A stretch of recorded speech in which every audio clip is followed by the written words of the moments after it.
Hi అక్క, బాగున్నావా? ఇప్పుడు వచ్చా? బాగున్నాను రా, నిన్న వచ్చాను. ఇప్పుడు నువ్వు చేస్తున్నావు కదా, డ్యూటీ ఎలాగుంది? డ్యూటీ పర్లేదు, బాగానే ఉంది.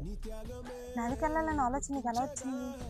ఏముందిరా, మన ఊళ్ళో మార్క్ ఇన్స్టిట్యూట్ ఉంది కదా, అందరూ వచ్చి ఇక్కడ ప్రిపేర్ అవుతుంటే వాళ్ళందరినీ చూసి నాకు కూడా ఇన్స్పైర్ అయ్యి డిఫెన్స్కి వెళ్ళాలని థింకింగ్ వచ్చింది. నువ్వే బ్యాచ్?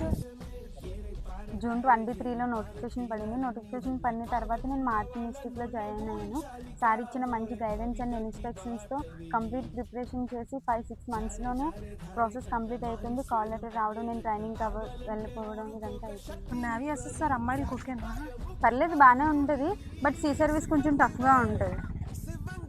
నీకు ఇఫ్ ఇన్ కేస్ ఏమైనా ఇంట్రెస్ట్ ఉంది అనుకో, నువ్వు వెళ్ళి మన మార్క్ ఇన్స్టిట్యూట్ సార్ని ఒకసారి మీట్ అవ్వు. మొత్తం కంప్లీట్ గైడెన్స్ అంటే ఇస్తారు. నీ టాస్క్ కొంచెం ఈజీగా అయిపోద్ది. అమ్మాయిలు ఏంటి, డిఫెన్స్ ఏంటి అనుకునే ఈ సమాజంలో మన ఊరి నుంచి ఫస్ట్ డిఫెన్స్కి వెళ్ళి ఇప్పుడు నిన్ను చూసి మన ఊర్లో ఇంకో 10 మంది డిఫెన్స్కి ప్రిపేర్ అయ్యేలా నువ్వు ఆదర్శంగా నిలిచావు. 10 మందికి నేను ఇన్స్పిరేషన్ అయితే నాకు మాత్రం మార్కే ఇన్స్పిరేషన్. నాకే కాదు, నాలాంటి కొన్ని వందల వేల జీవితాలకి మార్క్ అనేది ఒక గొప్ప ఇన్స్పిరేషన్. నా కుటుంబంలాగే కొన్ని వందల కుటుంబాల్లో సంతోషం నింపిందే మార్క్. నాకు లైఫ్ ఇచ్చిన మార్క్ నేను ఎప్పుడూ రుణపడి ఉంటాను. Thank you mark. జై హింద్.